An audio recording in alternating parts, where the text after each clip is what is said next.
The following is a presentation of TFNN. Mindful Living with Allie Ford and Tom O'Brien. Sometimes I get a good feeling, yeah. I get a feeling that I never had before. No, I get a good feeling, yeah. Call now, toll free at 1-877-927-6648. Internationally at 727-445-1044. Now, Allie Ford and Tom O'Brien.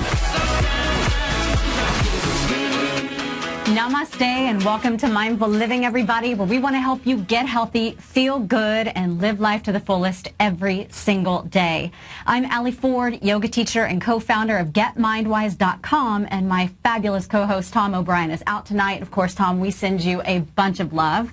And thanks to all of our listeners for tuning in. Folks, we're at 877-927-6648. Are you battling depression or know someone who is? Well, it's estimated that depression affects 1 out of 10 every Americans at some level. And in light of Robin Williams' untimely and tragic death, clinical depression has come to the forefront, and it seems with men it has its distinctive challenges.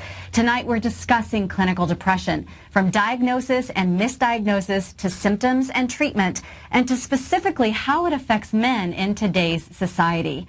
Joining me for the discussion is our guest, Steve Groff, with over 40 years of experience as a licensed clinical and research psychiatrist, to share his expert opinion on some of the challenges we face, as well as tips to get the proper diagnosis and treatment. Steve, welcome to the show.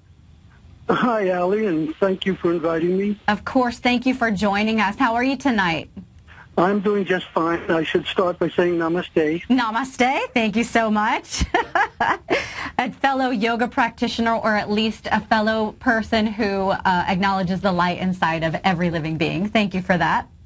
You're quite welcome. So, Steve, on Facebook, you posted that Robin Williams suffered from an endogenous depression, i.e. manic depressive disorder, changed recently to bipolar disorder. Unfortunately, in recent years, you say psychiatry died and the medical profession failed to properly diagnose or treat him. You went on to say that you mourn the unnecessary loss of Robin Williams and psychiatry. And of course, it spurred a chain of comments on Facebook, and it brings up many questions about several issues.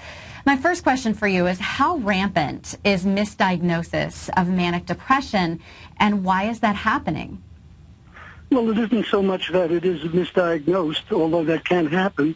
I think very often the problem is mostly that people just don't recognize it.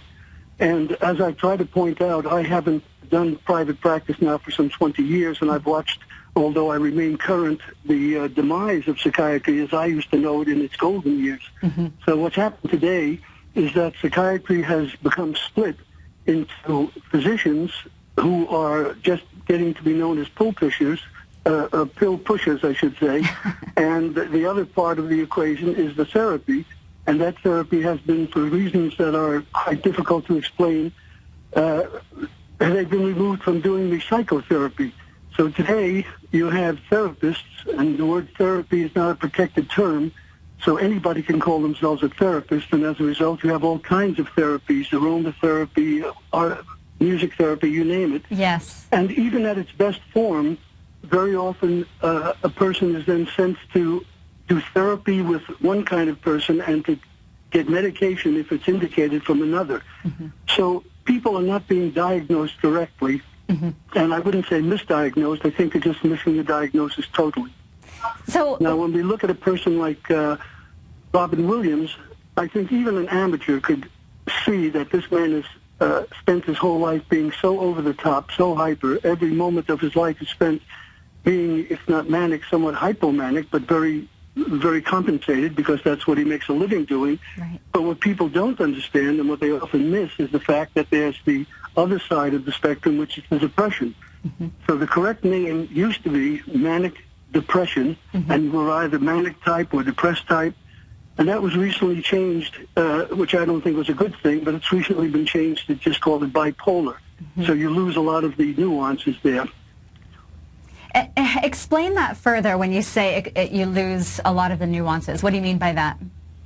Well, you don't get to see Robin Williams when he's depressed. You only get to see him when he looks quite hyper. Mm-hmm.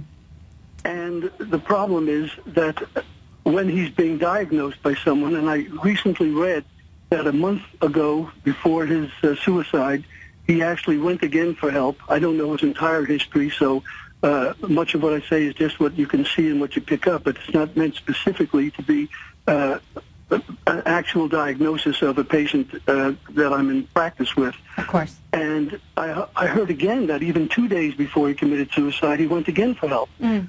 So this tells me, if that's true, that some professional person, and I don't know what their persuasion was, missed recognizing that this person had a very serious depression, was suicidal, and had to be taken seriously. Right, right. In fact, you said that you feel like perhaps the medical society failed him. What would be an appropriate response to someone in that situation? First of all, let me back up and talk about the symptoms, because in reading about depression and depression on many levels, it seems the symptoms can cover a range from eating too much to not eating at all, from sleeping too much to not sleeping at all. So what are the symptoms that might trigger problem or trouble? Well, one of the problems we have is the use of the word depression, and it takes on a very different meaning when a trained professional uses that term or when the layperson uses that term. So I think the first thing we need to do is to kind of just get an understanding of what are some of the different symptoms that a person can have, mm-hmm. that a layman might say, oh, this person is sad, or this person is even depressed, mm-hmm. and when would it rise to the level of clinical depression? Right. So you have a person who's feeling sad or empty. You have a person who's feeling hopeless, very irritable, anxious, angry.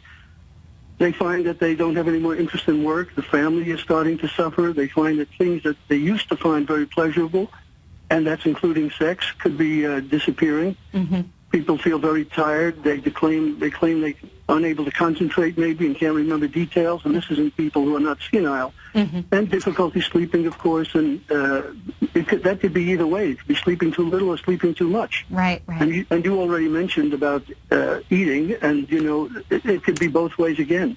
It could be overeating or a person not eating at all. Sure. But here's the killer. The killer is a professional person would ask, and a lay person wouldn't, do you have thoughts of suicide? Mm-hmm. Could you tell me what you're thinking about? And have you made any suicide attempts? And if you've had these thoughts, have you made plans, specific plans? What kind of plans have you made to do it? Right. And all of these things are, I think, things that may have been missed when he went to whoever he went to. Sure. Because, you know, there are many ways to commit suicide, and sometimes even the method that's used gives you an indication of how serious it is. Now, we understand that he hung himself with a belt. Mm-hmm. Now, this is not simply just taking pills, and this is not as simple as shooting yourself with a gun, which is also quite serious. Right. But when you think about what a person has to go through to actually hang themselves by their own belt until they're strangled and die, mm-hmm. That person must have been in very serious pain and saw somebody, I understand, just 2 days before. Right, right. Immense suffering was there, it seems. Yeah. Now I have a feeling about describing suicide that not all my colleagues agree with, and it's just my particular persuasion. But I believe that whenever a person takes their own life, whenever a person is suicidal, at that moment they're psychotic. Mm-hmm. So it becomes a psychotic depression for me in the sense that they're out of touch with reality. Okay. And, you know, it's an odd thing, but in their sickness, which if it goes on so long that they don't get proper care, when they do that act, they actually don't think they're hurting themselves. They actually think now they're going to feel better. Sure, or perhaps make their loved ones feel better, that they're not needed anymore, or they're causing other people more suffering. Well, that's another issue. For the loved ones, I can understand that, but they actually believe in their own mind that they will feel better. Mm. It's almost like self-medication. Mm-hmm. And how do we know this? There are people who really thought they were going to die, who did various things and lived, and when you interrogate them and ask them what they felt, they'll tell you this very often. At that time, I actually believed that what I was doing was going to make me feel great. And if you try to use rational logic with them and say, well, but you're going to be dead, they say, well, I know, and they smile and they say, but, you know, I didn't get that far in thinking. I really felt that my pain was so bad, this is going to make me feel better. Wow. Well, you tell me, I don't know if this would be along the same lines, but you hear stories of manic depressives or people who are having psychotic episodes also going out to harm others. Would that be a similar situation or no? No, I don't think that you really have a serious problem with them going out to harm others. Okay. Unless they were going to commit suicide driving a car and there were passengers or drive into something. But that's very, very rare. I've not heard of that. Okay. But, you know, the thing is that everybody feels sad or irritable sometimes. Yes. Or has trouble sleeping occasionally. And these feelings and these troubles, they usually pass after a few days. Right. But when a man has a depression and he has trouble with his daily life and loses interest in just about anything for weeks at a time, now we're talking about it's rising to the level of a clinical depression. Yes. And you know, you were interested in men mostly in depression. yes. And, you know, men and women both get depression. Right. But the thing is, if you have experience in this field, you find that men can experience it very differently than women. And not to be sexist in any way, but this is what the statistics report, and that men, they may be more likely to feel tired and irritable and lose interest in their work, their family, their hobbies, maybe have more difficulty sleeping than women who have depression. But, you know, although women have depression, and they used to say women more than men, and they're more likely to attempt suicide, men are more likely to die from the suicide. Right. Men are more likely to succeed because of the more aggressive needs. Exactly. So we used to say that maybe the ones who didn't die, they really were just making a cry for help. And doing that as more or less a suicidal gesture rather than a very serious suicidal attempt. Yeah, I did see a statistic. In the case of Robin Williams, I mean, it's unquestionably a very serious suicide attempt. Of course. Yeah, and I did see a statistic to your point there that men represent 20% of attempts, but 80% of suicide success. So That's true. It's clear there's a difference there. And, yeah, as I understand it, 80% of all the suicides in the United States are men. You know, suicide is your thought on suicide. If someone had approached you or come to you as a professional in that state, what would be your course of action there? Well, the first thing you want to do is an evaluation. Now, again, I've already signaled to you that I have some misgivings about what's happened to psychiatry in recent years. But let's talk about it in its heyday, and let's say in a perfect world, what would happen? In a perfect world, I think that a person who suffered from these kind of symptoms and somehow found their way to a professional, that would require that professional to take a number of steps, and those steps, at least in my case, it would be called doing an evaluation. What I always did is if a person called, I make it real simple. I never had a secretary who took calls from me. I always took every single call myself because these people didn't want to talk to a secretary anyhow. They wanted to talk to me. And I would immediately do an evaluation right on the telephone to see whether or not I think these people rose to the level to come to me as a patient. If I didn't feel that it rose to that level, I might have an alternative suggestion, like go see your clergyman or do this or do that. And if it gets worse, then, of course, give me a call. I would say 50% of people who reached me on the phone, I felt did not need to come. Okay. If a person, in my opinion, did need to come, then I explained to them right on the phone exactly what I was going to do. And again, not all my colleagues did this, but this is what I did. And I always told the person on the phone, when you come to me, what you're doing is buying something that I'm educated to be able to tell you. And when you come to me, you can bring everybody you wish with you, friends, parents, bring an attorney, a pad and paper, and you're going to get 5 things from me. The first thing and the most important thing you're going to get is a diagnosis. And I want to tell you, a diagnosis is a very serious business because now I've suggested to this person that they're not in a normal category, but they're in an abnormal category. Otherwise, they wouldn't be allowed to come to see me. And I'm going to give them a title, a label. Okay. And once I give them that label, it's serious business. All right, good information. We'll be back with more, Steve, if you'd hold. Folks, will come right back after this break. Stay with us.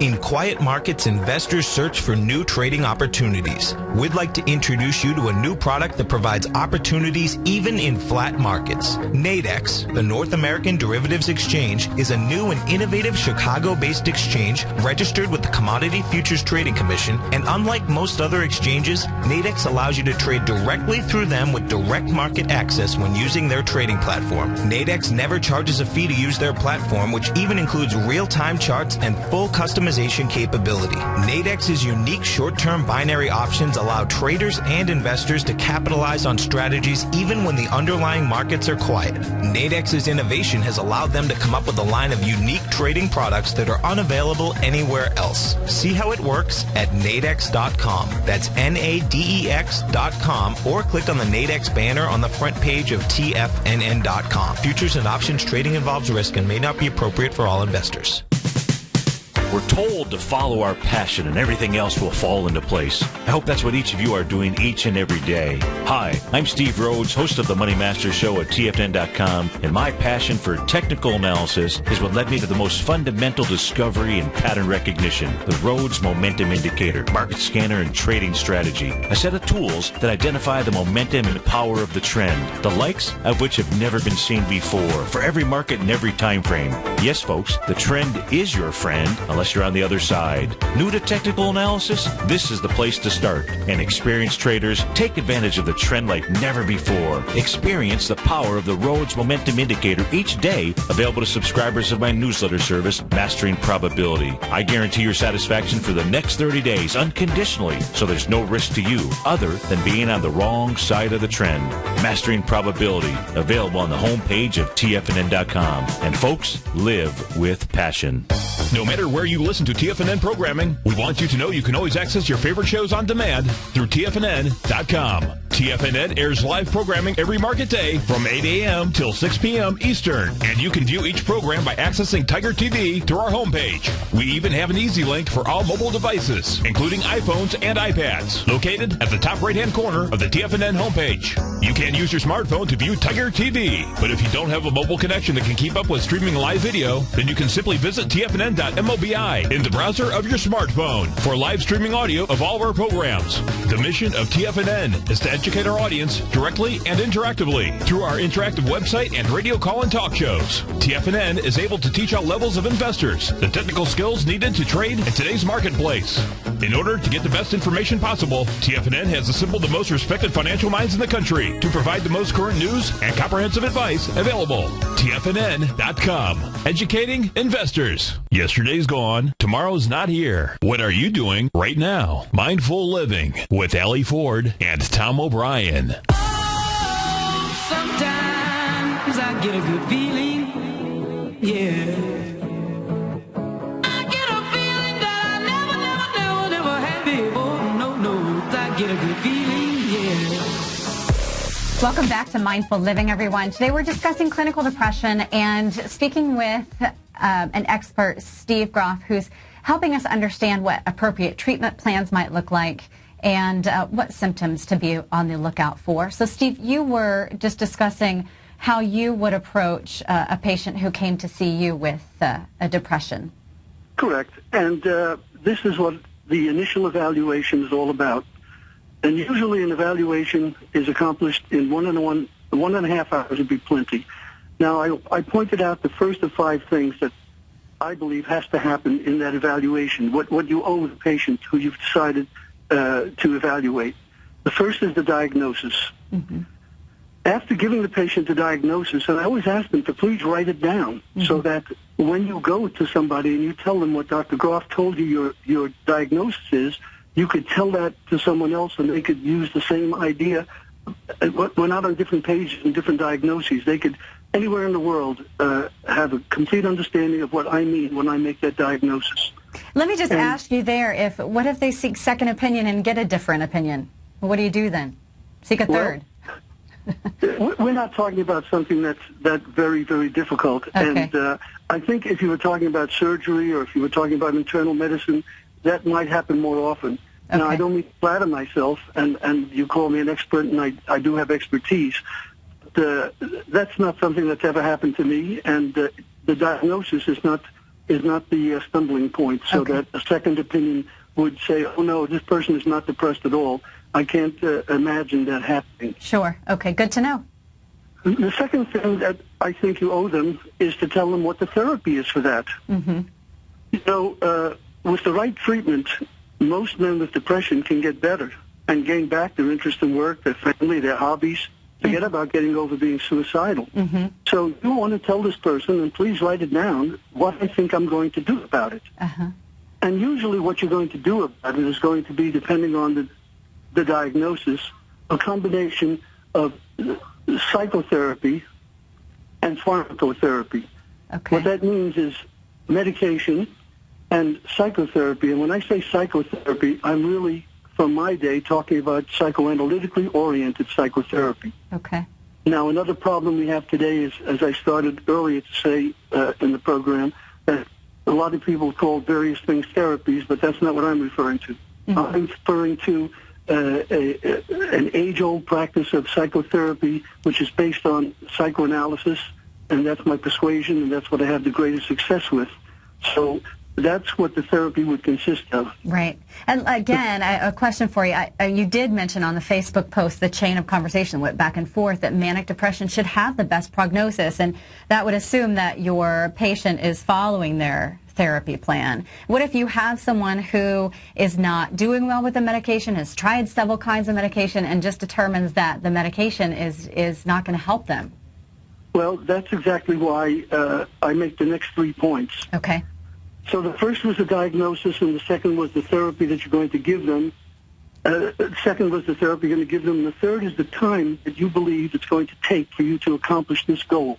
Okay. You don't want to start with a person and just open-ended say, well, you keep coming to me and we'll see what happens. I tell the patient, based on that evaluation, what length of time I think should be necessary if we do the psychoanalytically oriented psychotherapy at the same time as pharmacotherapy that we choose, then over that period of time, I think it should be working. So we're a team now. In other words, I'm working with the patient in a dyadic relationship, a two-way relationship, and I'm following them every week, make sure that they're complying and taking the medication, number one. Number two, to see what things happen in their life and adjust the medications as necessary. And in the event that the diagnosis is wrong, which, as I said, that's hardly likely when you see a person who's so severely depressed, you're going to be able to then say, okay, I think we have to go in a different direction. Okay. But that's why it's very important to tell them length of time that you feel that you should need to get this done. That's really good to know. I mean, I've talked to so many people who say, gosh, you know, the one thing that's scary about therapy is it seems unended, that you just have to go for the rest of your life. I think that that's such an important point to make, is that, look, you should see some results the next time, or else we need to try something new. Well, Ellie, I'm embarrassed to say that many doctors don't do that, and they do keep you coming on an open-ended situation, and people are frustrated by that, and it's certainly not the way I operated, and I don't think anybody should operate that way. Sure. I think a person has a right to know, since you're giving them an ominous diagnosis and you're doing a serious therapy, what you believe as an expert, since you're holding yourself out to be an expert, what you believe should be a reasonable period of time for this to show. Now, many medications don't even kick in for 4 to 6 weeks. So you have to explain that in advance. Okay. But if you're still with a patient for 2 months and 3 months and you're not getting any improvement, you have to ask yourself why. You've got to find out what's going on. And there could be any number of different reasons, including noncompliance, but that's rare. Not that rare, but that happens sometimes because, you know, people come and a lot of people just don't like the idea of taking medicine. Right. So that's a very important thing, in my opinion, to tell a person what to expect so that when a period of time goes by, that you have to make it come true, or you have to have an idea of why it didn't. Right. The next item, the fourth item, is the prognosis. In medicine, when we go to medical school, that's what we learn. We learn how to make a differential diagnosis, and we know to say all these other things, and we also have to say, what is the likelihood that if we do this thing, if you and I do this together, that there will be improvement. Now, if we're talking about cancer, you can do a lot of things, and the prognosis is somewhat ominous. But the unfortunate thing is, you know, depression is a real and treatable illness. It can affect any man at any age, but with the right treatment, most men with depression are going to get better, and they're going to get back to their work and their family, and they're going to do better. So you really have to hold yourself out as an expert and say to them what you believe the prognosis is. Yeah. That's Last but not least is a ticklish point, and I always make sure I do that, and that's what is it going to cost. Uh-huh. I think you should tell a person what your fees are, and especially if you said, I'm going to be seeing you every week, at least one time for several months, they have to have an idea of what that's going to cost them. And a doctor who's ashamed to discuss his costs, I think, is making a big mistake. Mm-hmm. So that's very important as well to add as a fifth point, which is something that I always did. Right. Yeah, it's helpful to know. One should be able to prepare for what the investment might be. So Now, they have to know. You mentioned a couple of things. So going back to your point that you felt like, psychiatry today is not upholding the same standards. In fact, a woman in the Facebook chat, Dawn Marie, posted that, quote, our profession fails to educate to reduce stigma. Even within medicine, psychiatrists are often regarded as less than physicians. We aren't, quote unquote, real doctors, end quote. So what else do you think needs to change with today's psychiatry? Well, I'm going to mention two things which are rather unfortunate that I believe over the last 10, 15 years has been a serious blow, not only to psychiatry, but to all of medicine, but I'll stick with the psychiatry, and that's been the healthcare crisis. Mm-hmm. And the legal liability crisis with malpractice. These things have gone very far in the direction of scaring people. Mm-hmm. When I say people, I mean physicians.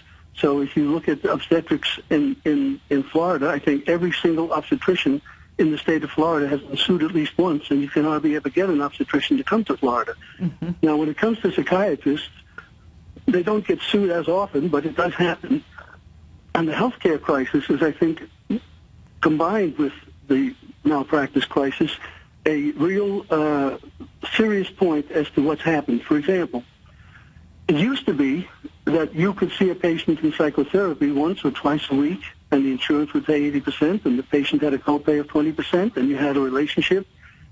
After a while, it became that they weren't paying psychiatrists. Not that they were charging that much, but for some reason, I don't think the psychiatrists ever had a lobby as potent as some other groups, and I don't want to get into the specifics of what I mean by the other groups. Mm-hmm.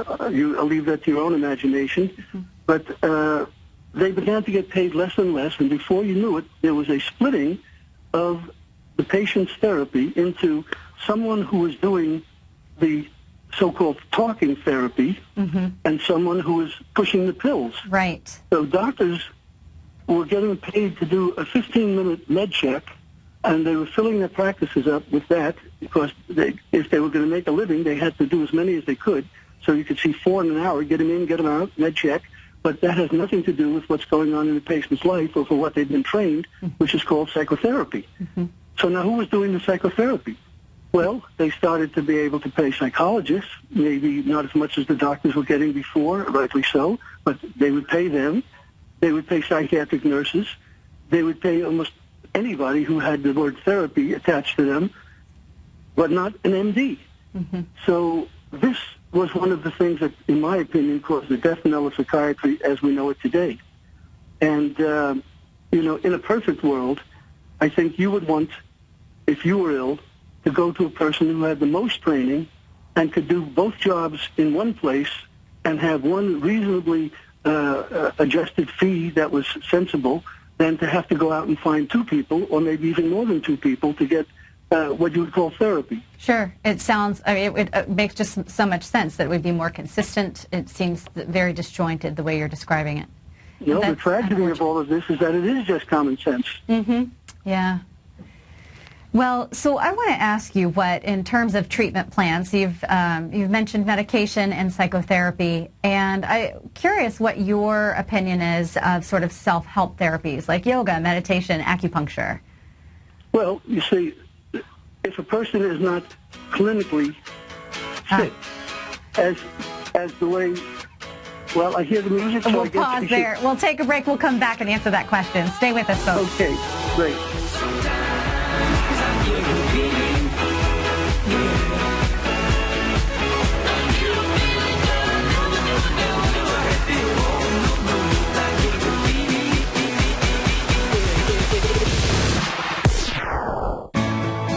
You take a hands-on approach to managing your investment strategy. You're always looking for the next trading opportunity to magnify your perspective. Direction Shares connects sophisticated traders with a powerful array of ETFs from a wide range of asset classes. The markets may go up and down, and you want tools for both sides of the trade. Discover how we can help at DirectionShares.com today. An investor should consider the investment objectives, risks, charges, and expenses of the Direction Shares carefully before investing. The prospectus and summary prospectus contain this and other information about Direction Shares. To obtain a prospectus or summary prospectus, please contact Direction Shares at 800-851-0511. The prospectus or summary prospectus should be read carefully before investing. An investment in the funds is subject to risk, including the possible loss of principal. The funds are designed to be utilized only by sophisticated investors such as traders and active investors employing dynamic strategies. Investors in the fund should understand the consequences of seeking daily investment results, understand the risk of shorting, and intend to actively monitor and manage their investments. Distributor Foresight Fund Services, LLC.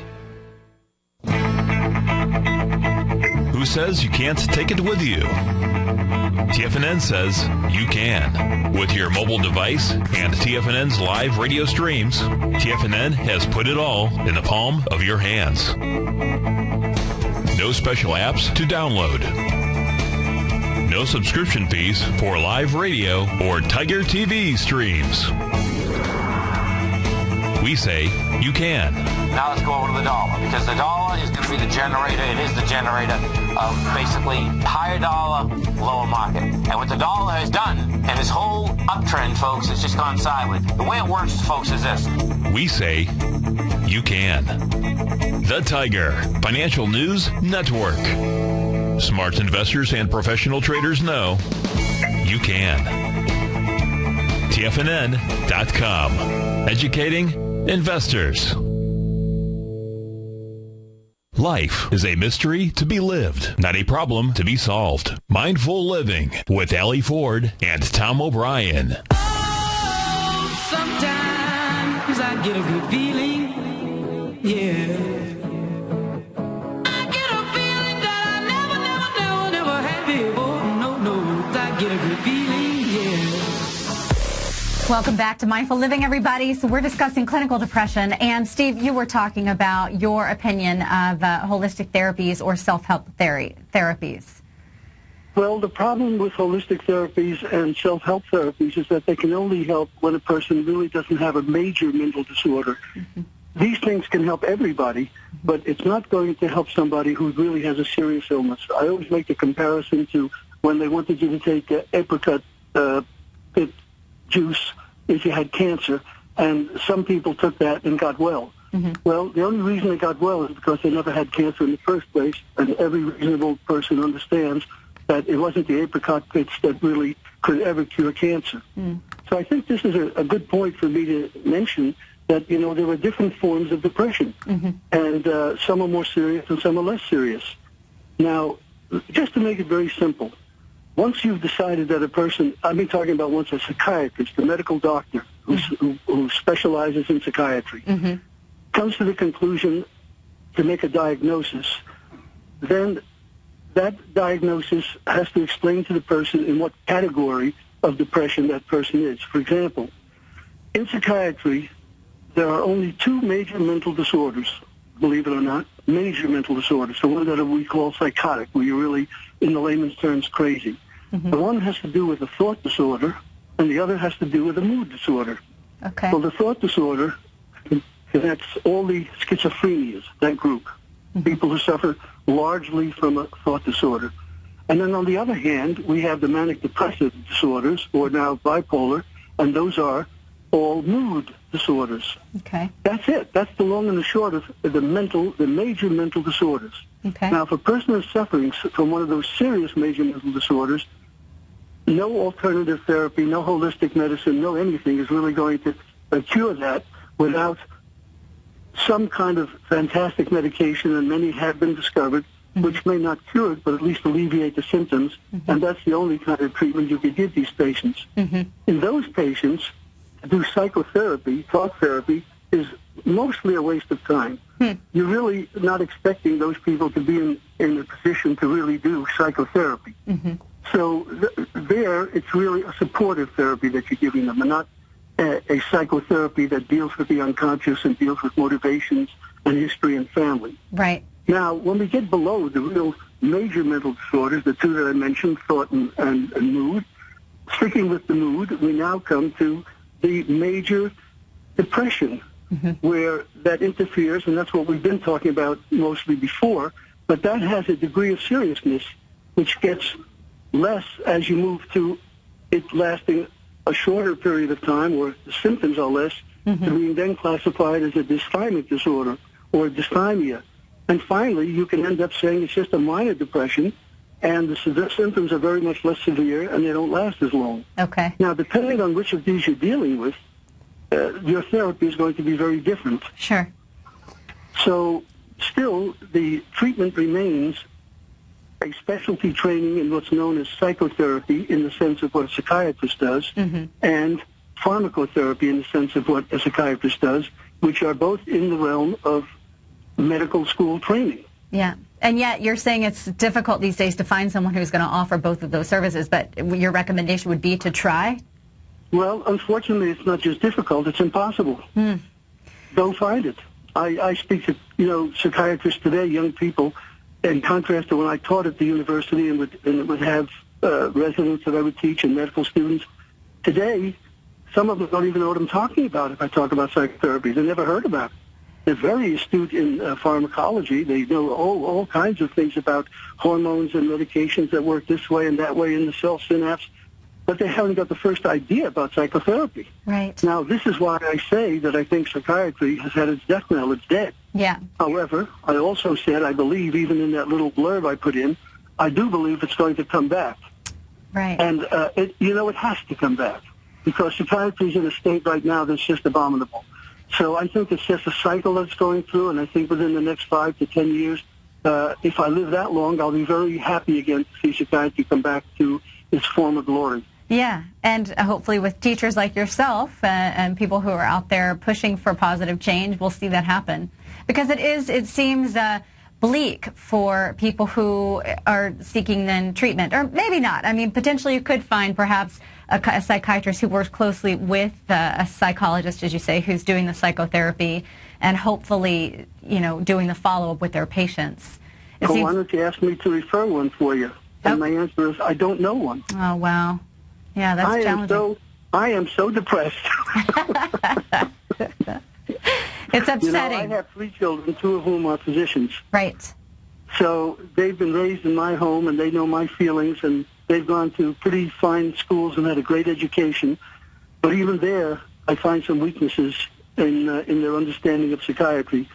Although some of my grandchildren are now talking about wanting to go into psychiatry, and I bite my tongue because I don't want to tell them the things I told you. But on the other hand, these are the people who are going to bring psychiatry back to what it's supposed to be. Exactly. I mean, it's just common sense. Of course. And it's important, that you stay passionate about it, because someone's got to inform people of the changes that are needed. I wanted to get back to some of the specific ways that depression affects men. You had mentioned earlier that it does affect them differently. We talked a little bit about that. One of the things that seems different, not to stereotype here, is that, when it comes to women and men, women, at least all my girlfriends, we talk. When we're upset, we reach out to each other. We've placed a phone call, or we just seem to talk more. Would you say that that's one of the things that's challenging for men? There is some fear of reaching out, or some concern that there's a stigma? I hope I'm going to be able to go home safely. But indeed, there are a lot of people, and I'm not entirely one of them, who believe that it's very different for women with depression than men. And, they say, for example, that women will blame themselves, whereas men usually feel others are to blame. And women will feel sad, apathetic, and worthless, where men, they feel angry, irritable, ego-inflated, A woman might say she feels anxious and scared, whereas a man, he kind of expresses these feelings of being suspicious and guarded. Okay. Now, men and women, vive la différence. And Dr. Freud said anatomy is destiny, and men and women do, in fact, behave differently. When a woman has a feelings hurt, she withdraws. When a man has his feeling hurt, she's attacking. That's a big, that's a big difference. Yeah. Women often with depression, they feel very lethargic, whereas men, they're much more agitated. They're restless. They behave differently. some people have actually said, although I don't particularly agree, that when a woman gets depressed, she sleeps too much, but when a man gets depressed, he sleeps too little. Now, I hope you understand that any of these things, personally in my heart, I believe, could be twisted around and could be not as written in stone as some people seem to think it is. Of course. But this is what people, used to say, that women, they feel guilty about what they do. Mm-hmm. Men feel ashamed about who they are, if they express the idea that they are depressed. Right. But I think as time goes by, I think that I would have to say that by now I believe that depression affects men and women equally, mm-hmm. and that men and women respond pretty much the same, except for some of these little things in certain individual women. But I no longer would feel that that's a typical and characteristic division. Do you feel there's a stigma in society around mental illness? Is that one of the things that you feel makes people afraid to bring it up or mention that they're feeling a certain way? Absolutely. And that's one of the things that amazes me, that I thought we were making headway with this. Mm-hmm. But what's happened over the last number of years, because psychiatry has become diminished and, in my opinion, dead, it's even become worse, that people are much more involved with fearing the stigma. And you see that in the general population. But oddly enough, for example, if you look at the military, it seems to be exactly the reverse. And you have many, many more people in the military. Unfortunately, many suicides occur. But the diagnosis of PTSD, for example, post-traumatic stress disorder, is handed out almost to every soldier who's ever seen the military, no less combat. So oddly enough, the general population, I think the stigma still remains and has gotten worse. Uh-huh. But in the military situation, I think it's spoken of continuously, openly. How do you suggest we educate against that? Well, the word doctor comes from the Latin word docere. Mm-hmm. And docere means to teach. Mm-hmm. It doesn't mean to treat. And when I would teach medical students, I would try to explain to them that really there, but for the grace of God, those are patients. They could just as well as them have gone to medical school and learned all the things, but they decided to learn and do something else, and they're counting on your expertise that you went to medical school and learned all these things. Now that you know these things and you sit down opposite a patient, you're not superior to that patient. You just learn things that they didn't learn, and they're coming with a problem, and they're giving you money for you to tell them what you've learned. Mm-hmm. Now, here's where the teaching comes in rather than treating. And I hope colleagues won't get too angry at me, but I think that the job that a doctor has is he's supposed to put himself out of business by teaching the patient they don't need him and to help them not need him. Mm-hmm. But when they start treating a patient, that's where they get into trouble and maybe lose sight of the fact that there has to be a beginning and an end, and patients kept coming too long. So teaching is going to be the answer, and that's what doctors are supposed to do. Right. It's so interesting that you talk about the history of that because, I'm a yoga teacher and I also teach yoga teachers. And the history of yoga is very much the same, where yoga gurus, they impart information and knowledge to their students in order to make them more independent.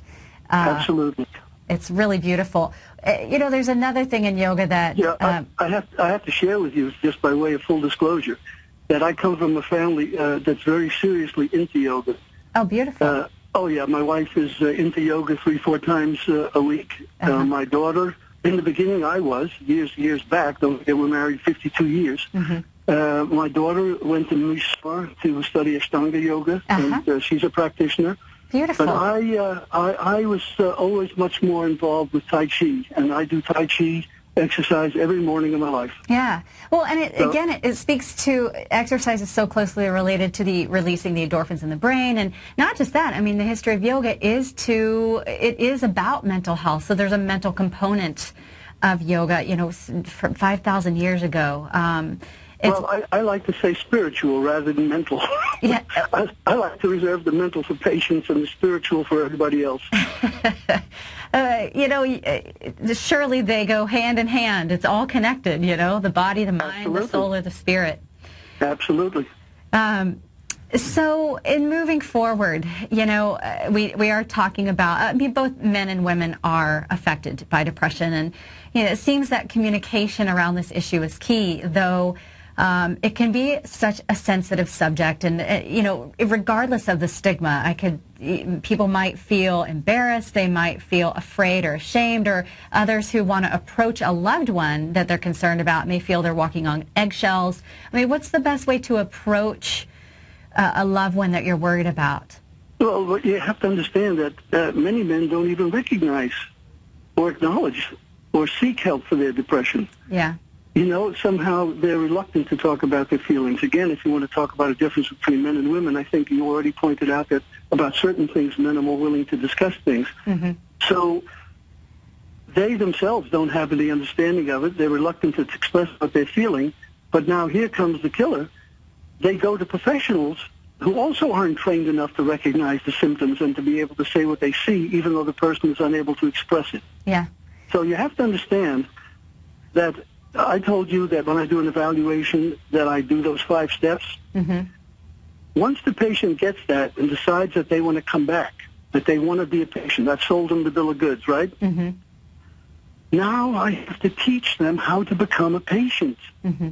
They have no idea of what it means to be a patient. They know what they've seen in movies. They know what they've heard from people. They know this terrible thing that you told them now that they have, but they don't know how to be a patient. So in the first 6 weeks of your therapy, you're actually teaching, remember those series to teach? Mm-hmm. You have to teach the person how to be a patient, mm-hmm. and you have to explain to them the feelings they're going to have. For example, Freud wrote a wonderful paper about a flight into health. It seemed that after 6 weeks, most of his patients were coming back to him and saying, gee, doc, you're great, you're a genius, I feel good, I don't need you anymore. And then they'd go away and they'd relapse and they'd have to come back again. Right. So I have learned that in those first 6 weeks, especially if you're doing well, that's when you want the patient to keep coming, because it's not going to happen in 6 weeks. Remember I said I'm going to tell them how long the time is going to be? Uh-huh. And I might tell them the time is going to be 3 months, 6 months, 9 months, seldom ever longer than that. But by telling them the time, when they come in 6 weeks and they say, gee, Dr. Groff, you're a genius, you make me feel so good, I don't need to come anymore, that's when I have to tell them to keep coming. Right. Yeah. You have to teach the patient to be a patient. Yeah, I mean, because obviously when you are healing in any capacity, it takes time, and we have to make wise choices in our life, or learn and not only with the help of professionals like yourself, but reteach ourselves how to live a certain way that helps to overcome the challenges we're facing. Of course. So, by the way, we wish that we could do it with a pill in 1 second and it would happen. Of course. But, what causes it in the first place? Yeah, exactly. There's a genetic compound, there's brain chemistry, as you've already pointed out. Right. There's hormones. And don't forget, we're learning so much more now by what we know with brain scans, MRIs and such, to see parts of the brain light up when they have different illnesses. Uh-huh. And then, I don't have to tell you, but there's so much stress going on in the world. Yes. Yeah, I did read that stress can exacerbate depression, and of course depression can exacerbate the stress, so the two are intimately linked. Yeah, which again is another great argument for yoga, or a great testament to practices like Tai Chi and yoga, which are designed to soothe and calm the nervous system and, introduce deep, slow breathing to help alleviate some of those stress response symptoms in the body. Absolutely. I write prescriptions for that. Well, I practice Ashtanga yoga as well, so I love that your daughter, studied Ashtanga yoga. That's a beautiful thing. You two should get together and talk. We definitely should. We definitely should. Steve, I want to thank you so very much for joining me tonight. This conversation has been fascinating, and surely the information you've given is not only going to help individuals, but hopefully inspire professionals to consider the treatment plans that they're offering for patients and offer treatment plans that are more holistic and more thorough. Yeah. So, well, I certainly want to thank you for letting me explore some of my own thoughts with a person like yourself. You're extremely wise, and I like what you do. Thank you. I just hope that what I said made some sense and could offer some value to somebody. I agree, and I'll tell you, it certainly did. So thank you, Steve. I want to wish you and your wife, Ina, best wishes for your 52 years of marriage, and wish you many, many more beautiful, bright years together with you, and, of course, enjoying your 10 beautiful grandchildren.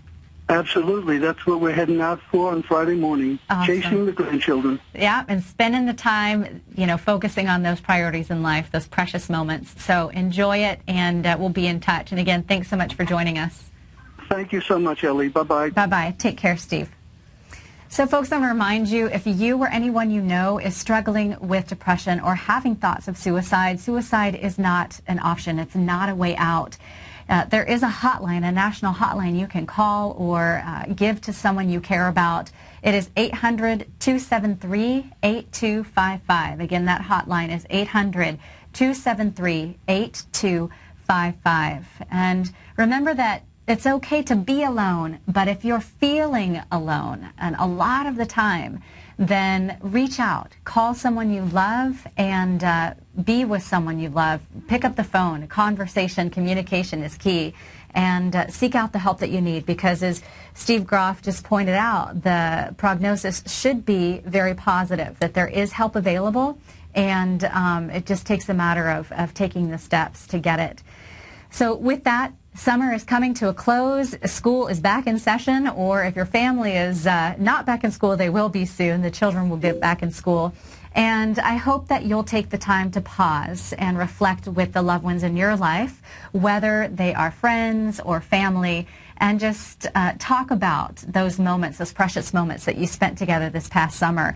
And start a gratitude journal, or as my family has done at home, we have a gratitude jar, and each night at dinner we go around and talk about the things that were precious to us, and we'll write down what we're thankful for, and we put it in our gratitude jar, and we read it at the end of the year, or at the new year, reflecting back on those precious moments that we spent together, focusing on the times that you're really grateful for. And I'll say that sometimes those moments can be sweet or bittersweet, right? Life does not come without its challenges. That's just a fact. And at one time or another, we all face difficult times. But even in difficult times, there is opportunity to learn and for growth.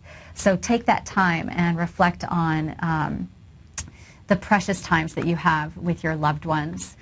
So I'll quote a yoga teacher training graduate of mine. Her name is Erin, who said that, quote, "Sometimes we forget that the people who make us smile the most are oftentimes the ones who have the most difficulty smiling themselves."